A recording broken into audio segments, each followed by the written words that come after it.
নমস্কাৰ। আজি ভাৰতীয় জনতা পাৰ্টি ৰাজ্যিক কাৰ্যালয়ত আপোনালোক সকলো সাংবাদিক বন্ধু বান্ধৱীক আমি আদৰণি জনাইছোঁ। আমি সম্পাদক অভিজিত নাথ আৰু আন এগৰাকী ৰাজ্যিক সম্পাদক মহেশ দেউৰী, মই অশোক ভট্টৰাই, মই ৰাজ্যিক উপসভাপতি আৰু আত্মনিৰ্ভৰ ভাৰত সংকল্প অভিযান বুলি এটা কাৰ্যক্ৰম আমি ইতিমধ্যে আৰম্ভ কৰিছোঁ। যোৱা 25 তাৰিখৰ পৰা এইটো দলৰ কাৰ্যক্ৰম। সেই কাৰ্যক্ৰমৰ মই ৰাজ্যিক আহ্বায়ক, ষ্টেট মই কনভেনাৰ।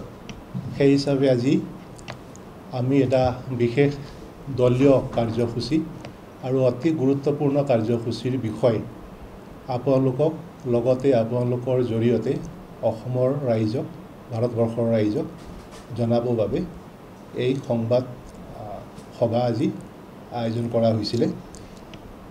আমি সকলোৱে জানো আমাৰ আদৰ্শ ভাৰতীয় জনতা পাৰ্টিৰ পণ্ডিত দীনদয়াল উপাধ্যায়জীয়ে কৈছিলে, স্বদেশী বস্তু ব্যৱহাৰ, স্বদেশী বস্তুৰ উৎপাদন বৃদ্ধি কৰি দেশৰ অৰ্থনীতি শক্তিশালী কৰিব পাৰি। ঠিক একেধৰণে মহামানৱ মহাত্মা গান্ধীয়েও যেতিয়া স্বাধীনতা আন্দোলন চলাই লৈ গৈছিল, স্বদেশী বস্তু গ্ৰহণ কৰি বিদেশী বস্তু বৰ্জন কৰি গোটেই স্বাধীনতা আন্দোলনটোক শক্তিশালী ৰূপত তেওঁ আগুৱাই লৈ গৈছিল। যোৱা 2020 চনৰ মে' মাহত আমাৰ বৰ্তমানৰ প্ৰধানমন্ত্ৰী নৰেন্দ্ৰ মোদীজীয়ে আত্মনিৰ্ভৰ ভাৰতৰ কথা প্ৰথমবাৰৰ বাবে তেওঁ ৰাজহুৱাকৈ কৈছিলে। এখন ৰাষ্ট্ৰ শক্তিশালী হ'বৰ বাবে, ৰাষ্ট্ৰখন আত্মনিৰ্ভৰ হোৱাৰ বাদে কোনো বিকল্প, কোনো শ্বৰ্টকাট নাই।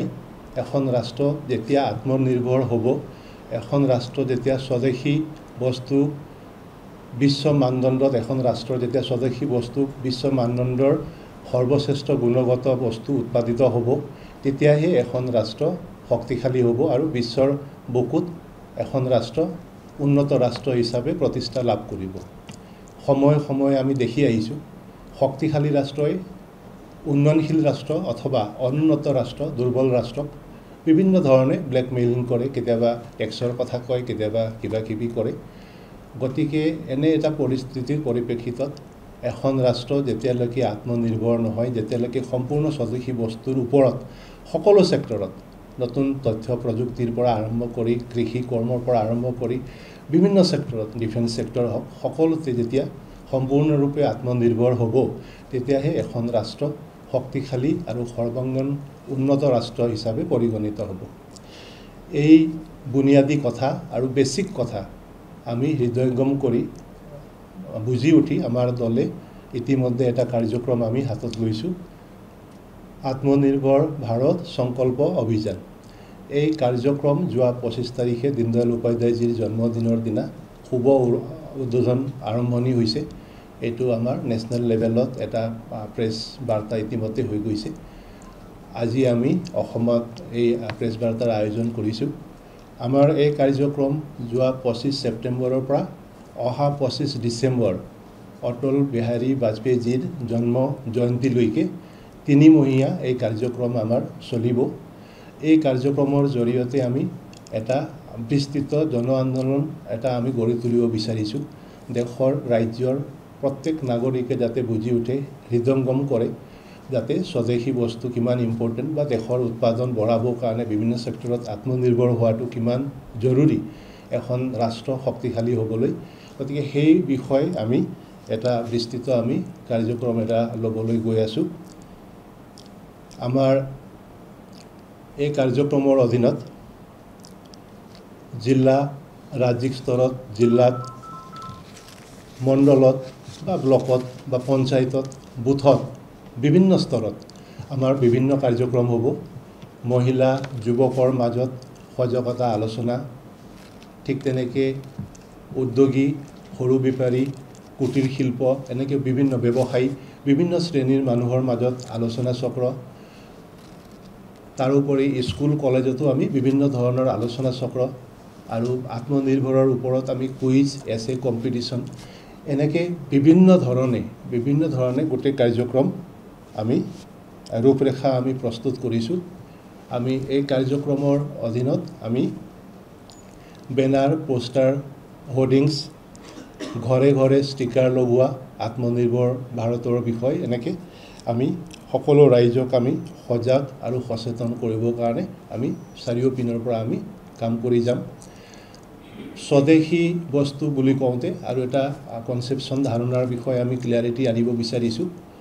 সচৰাচৰ মানুহে কয় যে স্বদেশী কোনটো, কিছুমানে কয় একেবাৰে ভাৰতীয় বস্তু সেইটোৱে স্বদেশী।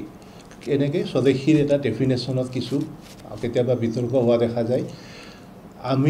আমাৰ স্বদেশীটো হৈছে স্বদেশী আমি তাকে ক'ম যি বস্তু ভাৰতবৰ্ষত উৎপাদিত হৈছে, মেক ইন ইণ্ডিয়া, আৰু যি বস্তু উৎপাদন কৰোঁতে ভাৰতীয় যুৱক যুৱতী বা কোন ভাৰতীয় ব্যক্তিৰ ঘাম ওলাইছে বা কষ্ট আছে তাতে। আমাৰ দেশত উৎপাদিত বস্তু হোৱাৰ লগে লগে আমাৰ দেশত এমপ্লয়মেণ্ট জেনেৰেট হৈছে, আমাৰ দেশত উৎপাদন হোৱাৰ লগে লগে আমাৰ দেশ বা আমাৰ চৰকাৰে ৰেভিনিউ পাইছে।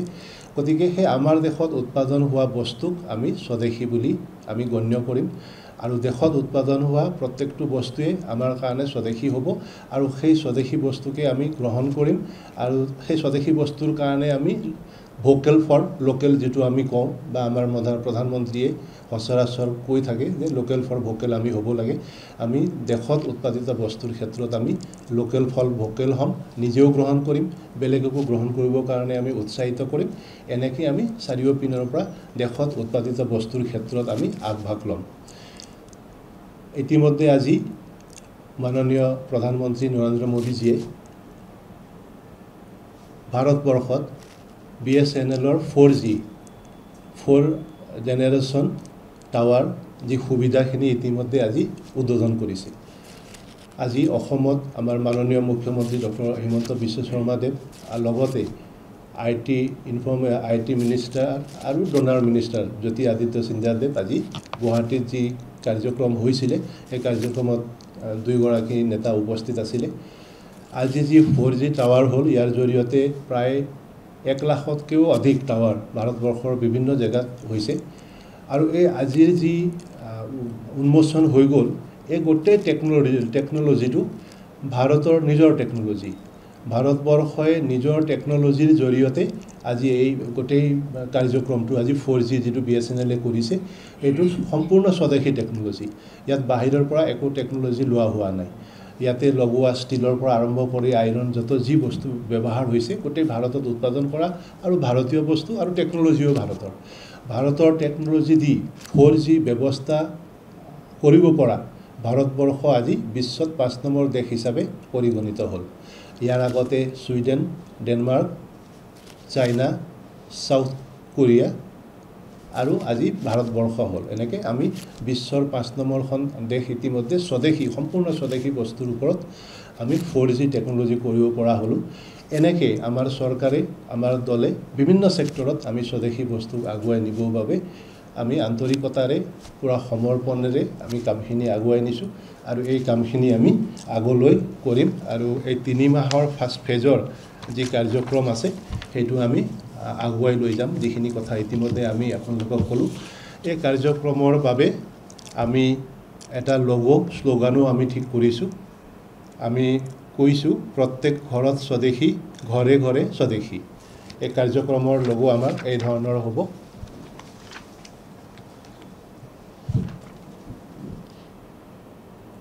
প্ৰত্যেক ঘৰত স্বদেশী, ঘৰে ঘৰে স্বদেশী।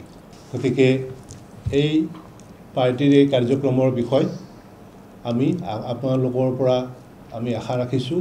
আপোনালোকেও দেশক শক্তিশালী কৰাৰ বাবে আপোনালোকেও নিজেও এই দিশত আপোনালোকেও সহযোগিতা আগবঢ়াব। লগতে আপোনালোকৰ জৰিয়তে জন আন্দোলন কৰাৰ ক্ষেত্ৰত, মানুহৰ মাজত ব্যাপক প্ৰচাৰৰ ক্ষেত্ৰত আপোনালোকে আমাক সহায় কৰিব। আমি আপোনালোক সকলোকে আমি অনুৰোধ জনাইছোঁ। এইখিনিয়ে আছিলে আজি প্ৰেছ মিটৰ বিষয়বস্তু হ'ব। এই কাৰ্যক্ৰমৰ ওপৰত আজি কৰ্মশালা আজি আছে। আমাৰ বিভিন্ন 39 যি আমাৰ সাংগঠনিক জিলা আছে তাৰ এনেকৈ আহিছে, এটা সলা এটা হ'ব, ৱৰ্কশ্বপ এটা হ'ব। তাৰ পাছত এই গোটেই কাৰ্যসূচীটো আমি আগুৱাই লৈ যাম।